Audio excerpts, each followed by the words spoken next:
Today, you'll learn the secrets to making your After Effects projects pop with awesome floating and bouncing effects.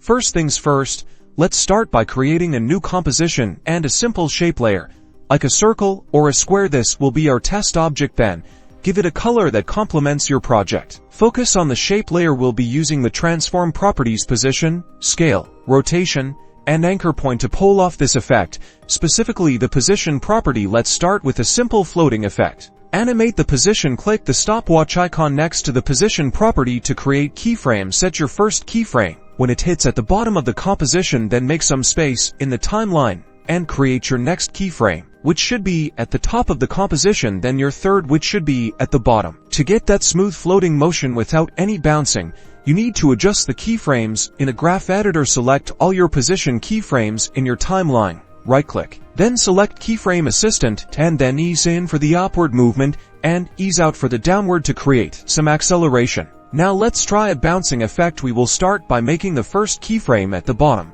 where the object is resting. Then put your next keyframe at the top of the composition. Finally, put the last keyframe back at the bottom to simulate the object landing. To make it more realistic, we'll adjust the keyframes. Once again, jump into the graph editor, selecting the position keyframes, use ease in and ease out to create a parabolic curve. This will create a strong acceleration at the beginning of the bounce and deceleration toward the peak. Experiment with the Y value in the position to customize the bounce height. Keep adjusting this curve until you get that sweet, satisfying bounce. Your animation is now complete.